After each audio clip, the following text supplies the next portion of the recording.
right, you guys, today is leg day, as you saw on the thumbnail. Our one leg day a week. As you know, we only train 1 day a week, so we kind of have to go insane. Kind of have to get mentally ready for what we're about to do. So let's go ahead and do a little weigh-in and then see how much we're weighing, and then we'll get on with the day. I think we're going to do a little bit of cardio while we read our Bible.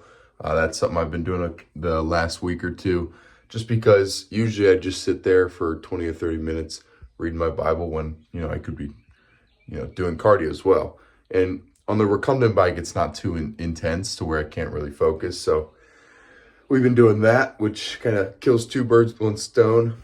Now I am still going to do cardio later at the gym, but this is kind of a way just to get an extra 20-25 minutes in. So let's go ahead and weigh in, and then we'll go do that.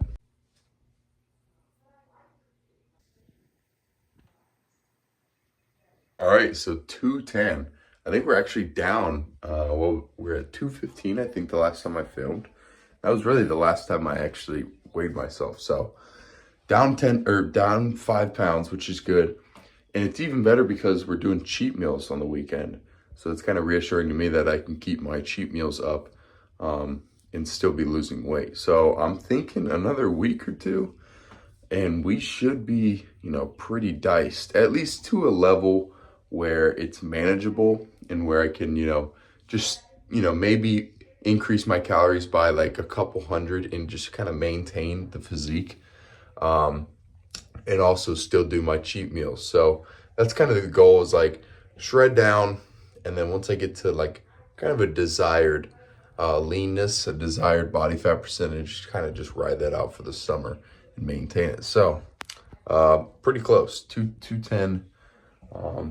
I'm hoping to be like 205 will look great, because last year it was like 199, 200, which was like super, super lean. So I'm thinking we're right on track. Quick little reminder, before I do my fasted cardio, I like to take my fat burner. Now, I'm not really sure if that does anything, but for me, I've seen results. I've actually cut weight really quick the last couple weeks.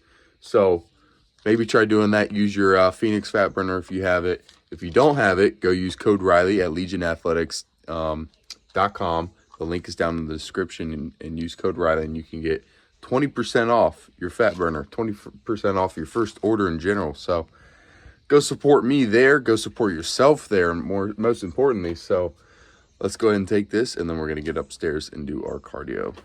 All right, you guys, fast forward a couple of hours.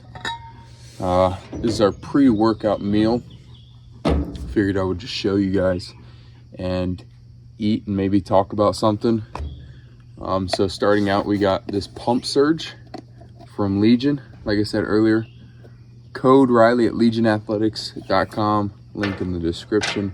But I was actually surprised how crazy the pump is with this, because Legion, tries to be, they try to stay away from all the crazy stuff that you typically find on other supplements. So I wasn't sure how crazy the pump would be from these, or from this product, and it was actually insane.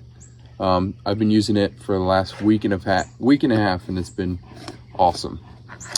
So go get your pump surge from there. And then also I got in contact with a hydration company called Limited. This is their sticker, stay salty. But there's 1,000 milligrams of caffeine, or not caffeine, 1,000 milligrams of salt or sodium, 200 milligrams of potassium, 60 milligrams of magnesium in here. So it's basically like the rawest hydration / liquid IV sort of deal. Now I'm not sure how I'm going to react to this, so I'm going to take half of one, just because it is 1,000 milligrams of sodium, so I don't want too much. I don't want to be holding a bunch of water. All right, so we're going to down this.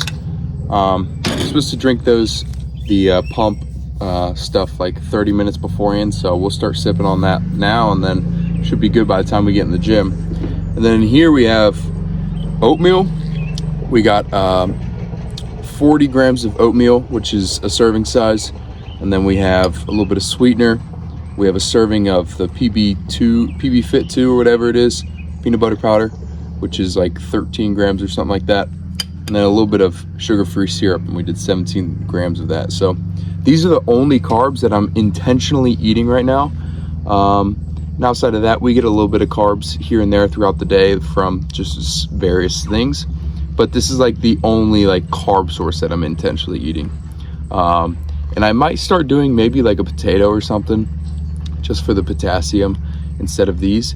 But we'll see. I'm feeling pretty good, especially with the pump stuff. My workout's been feeling really good. They don't feel like I'm eating low carbs. So kind of starting to figure out the cut pretty well right now. So let's go ahead and start eating this. One thing I like to do in my cuts, and it's different for everyone, but the least amount of carbs I can get by, the better for me. I just do better doing low carbs and a little bit higher fat. But I still want a little bit of carbs just for my workouts, just so I can have a little bit of energy. Because when I start going super low carbs, performance goes way down. Now I do get super lean, but performance goes down and I don't feel as full. Obviously, as you know, carbohydrates, they help your muscles hold water. And your glycogen stores are in your muscles, or you have some glycogen stores, most of them in your muscles.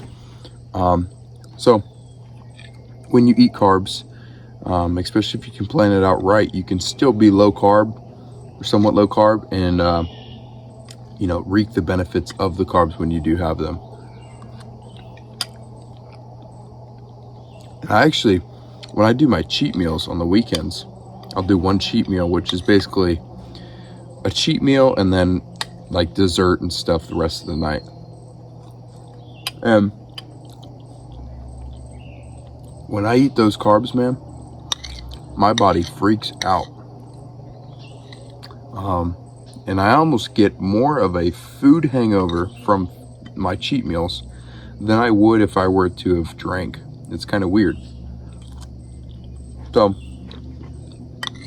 kind of shows you that if you kind of take carbs out of your diet, those foods, you almost become hypersensitive to them. Because when I wake up the next day, I feel horrible. My joints feel very inflamed. That's probably the biggest thing, and I just feel like crap. I honestly feel hungover. So you'll notice that the more you cut out your carbs,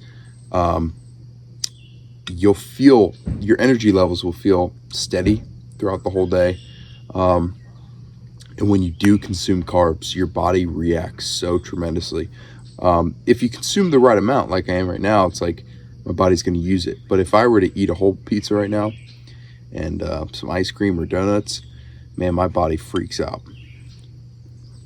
But it's kind of like a reset too, almost. Kind of resets that metabolism.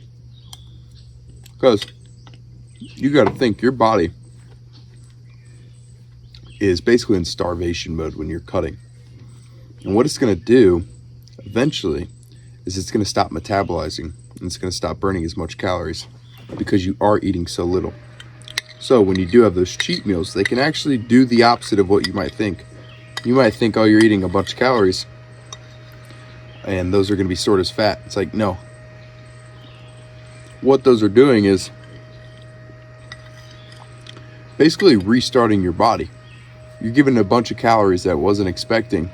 And it's like, oh crap, we gotta, speed up this metabolism because we're starting to get food again. And basically what that's gonna do is reset your whole metabolism. Now, you gotta be careful with your cuts or with your cheat meals. You gotta be careful with how much you're consuming. That's why I recommend doing my cheat meals at night. So like basically from dinner time on, free game, because there's only so much I can eat within that time frame. But if you do like a cheat meal in the morning, I mean, it's going to be pretty hard to keep yourself from cheating the rest of the day. So do your cheat meals at the end of the day. Another thing is like if you're starting your cut, like say you're starting your cut right now, I would recommend going 2 or 3 weeks without doing your cheat meal. Once you start craving super, super hard, that's usually around the time that you need it anyway. So those first 2 weeks, I would kind of just cruise without a cheat meal. And then once you start craving hard, and once you start feeling really depleted, that's when you give yourself a little treat, and you can, kind of re-kickstart your metabolism. And some people can do cheat meals every week. I personally can do a cheat meal every week. My girlfriend, on the other hand, feels like she can't. So it's all basically how you respond. Everybody's body's different. And another thing to consider with your cheat meals is lots of people think that if you consume a bunch of carbohydrates, that it's going to be put on as fat. You got to think, not all of those carbs are going to be stored as fat, because one, you have, I think it's your liver stores, that's where most of your glycogen is stored, and then also your muscles, that's where most of your glycogen is stored as well. Now, once those stores are filled up, then that's when you're going to start packing on the fat. But if you haven't had a bunch of carbohydrates leading up to your cheat meals, then you got to think your glycogen stores are depleted anyway, from your liver and your muscles. So you have to fill those up first before you're going to start putting on the fat. I think it's your liver. I might be wrong. If I'm wrong, I'll drop what it actually is. But you basically have your liver and your muscles where you store your carbohydrates mainly. Then once you go excess, that's when you start storing those as fat. But let's go ahead and get into the gym. Like I said, I'm gonna down this on the way there, and we have legs, so tune in for the leg workout. All right, people, let's dive into this workout.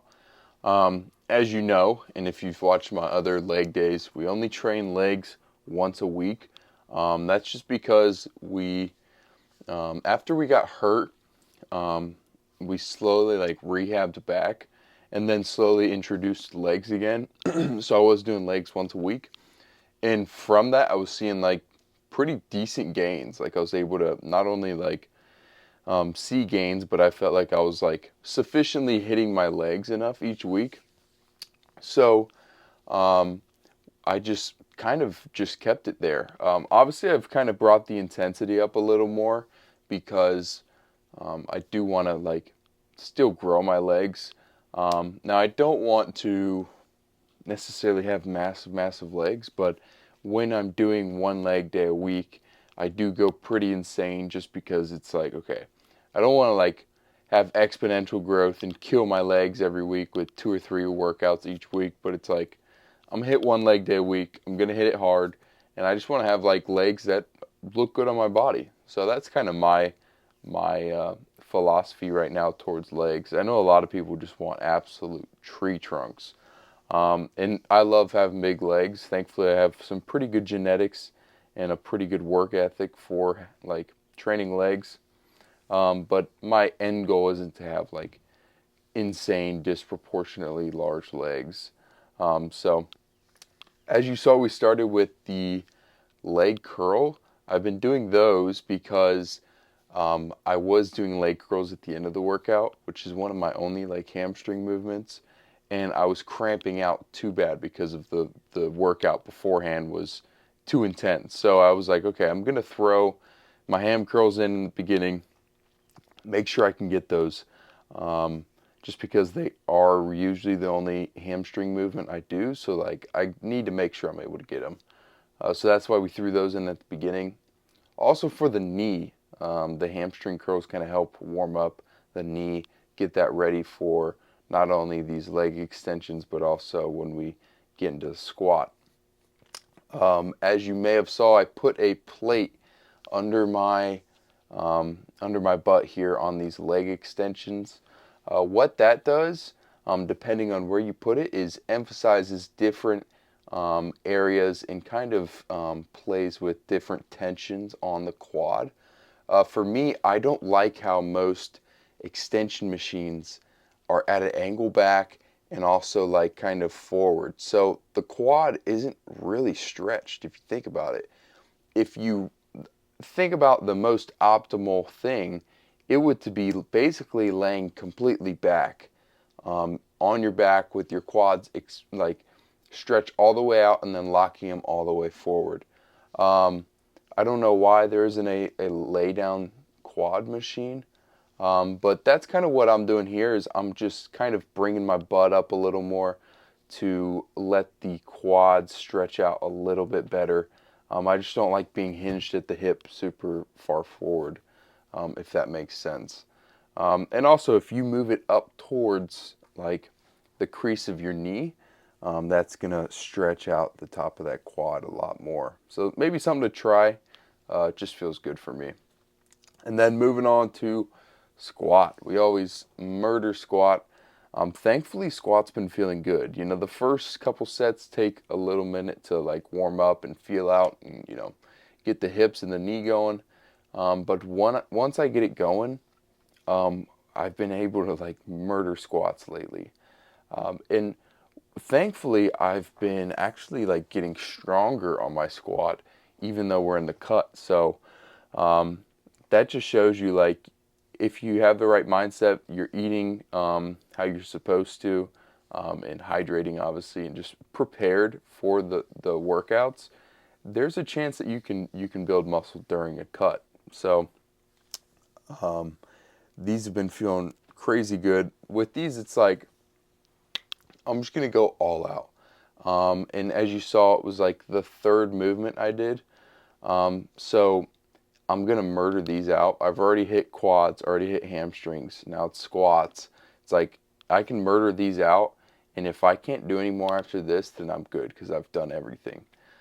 So that's kind of my premise behind not only squats, but like most of my compound movements for muscle groups. So like if I'm doing incline bench or if I'm doing lat pull downs, I guess lat pull downs aren't compound, but any of the main lifts of my muscle groups, I'm going to murder those out, and whatever else I can do after that, good. But like, I'd rather go so insane on those movements and have nothing left in the tank. Just because those are like such good movements for that muscle group. Like squats, like you can't go wrong with squats. Like they're hitting your glutes, your quads, your hamstrings. For me, they're really good for my knees because I do knee over toe sort of deal. So for me, it's like I'd rather just murder these out and then see what else I can get. Like I said, I do knee over toe, like really close, narrow stance. You can't really see it here, but I was doing it with a plate, and I honestly don't like doing it with a plate now because with the plate, there's kind of a ledge. So your toes down here, the ledge, and then your heels on top of the ledge. And then you have all this area under your foot that has nothing. So it kind of forces you to either be on your heel or super, super far over your toe. So unless I have a slant board, which is so much better, I just won't do heel elevated at all. And what I'll kind of do, instead of like putting a plate under my foot, is kind of just rock towards the front of my foot and let my heels come up a little bit just naturally. And that just, puts a lot of the emphasis on the quads. Now, I will say, if you have a slant board, those are absolutely insane because not only is your heel raised, but you're also still able to press through your whole foot. Whereas, like I was saying with the plate, you can't really press through your whole foot. You either have to press through the plate on your heel or really push hard through your toes. So, just murdering squat out here, same old, same old. And then we moved back on to quads. We only did like 2 or 3 sets in the beginning, and then we moved back after the squat just to kind of even like obliterate the quads even more. I'll do this sometimes too, because I want to preserve some energy for that squat. So I'll do like, 2 or 3 extensions to kind of get those quads firing, get the knee warmed up, get everything going pretty well, and then also reserve some energy for the squats, and then revisit the leg extensions after I murder out the squats. And this also kind of helps with like the warming up aspect of squats. Like I know the first 2 sets for me are just super uncomfortable in the legs, the hips, the whole body. So it's like I would rather, you know, kind of do a couple hard sets of extensions, curls, things like that, just to kind of get that shock factor out of the way with those movements. Because if you go straight into a squat, like especially with the intensity that I have, it can be a real shock to the body. And like, I don't know, it's not really like something I look forward to. Let's just say that. So I like to just kind of get warmed up with the other movements, and then that kind of gets me mentally ready to like go crazy insane on squat. So we did some quad extensions. I think I put a plate under on these ones because originally I didn't use a plate, and then I started throwing the plate under there on the last couple sets. Now, like I said, only one hamstring movement. The week before this, I did a hamstring curl, and I also did a RDL movement, like a hinge movement, which is good. And I'll probably, you know, start doing that more often, like maybe every other week. But from that, my hamstrings were obliterated. So for me, I don't know why my hamstrings just don't need as much work. I think it may be from football, years of running, sprinting, power cleans, things like that, hang cleans. My hamstrings just are strong and they don't need much stimulus. For me, the quads are very similar to what I would consider like how my shoulders react. They just need very high stimulus, lots of reps, and that's like my shoulders. Like I'll do, you know, 20 to 30 reps in a set, and do that for 6 sets. It's like they need drilled out to really fatigue. I don't know why, but if you think about it, it's almost like calves too. I don't train calves, but like if you want to get big calves, you have to, you know, really like go insane on calves. You have to have really high reps. Well, maybe not really high reps, but you really have to stimulate them, because you think about it, it's like you've basically walked around and ran your whole life. So those muscle groups aren't going to really react if you don't like really stimulate them, because you've used them your whole life. Their endurance, I guess you could say, is very high. So like maybe my quad endurance is really high, so that's why I need to like drill them out. Same with calves, like your calf endurance is really high, so you have to like really be meticulous and put a lot of effort into them. For me, shoulders, it's like maybe from benching and things like that. They just need really high stimulus, lots of reps, and their endurance. My shoulder endurance is for sure insane, because I could do shoulders all day and not get a pump. It drives me insane. But that's enough gibbering. I hope you guys enjoyed today's lift. We have something special coming up in the next lift, so look forward to that. Yeah, I love you guys. Oh, another thing is we're looking into getting a new bike. So expect lots of new bike content. Start integrating that into our videos here. So I love you guys. Hope you guys subscribe, like the video, please. Maybe comment you took away from the video. Comment something nice. Comment some positive energy for the people. Also, like, comment any like advice or tips that you, maybe not advice or tips, but like anything that you like in my videos, so that I can keep doing it. That just helps me and helps me put out content that you guys like. So I love you guys. See you next time.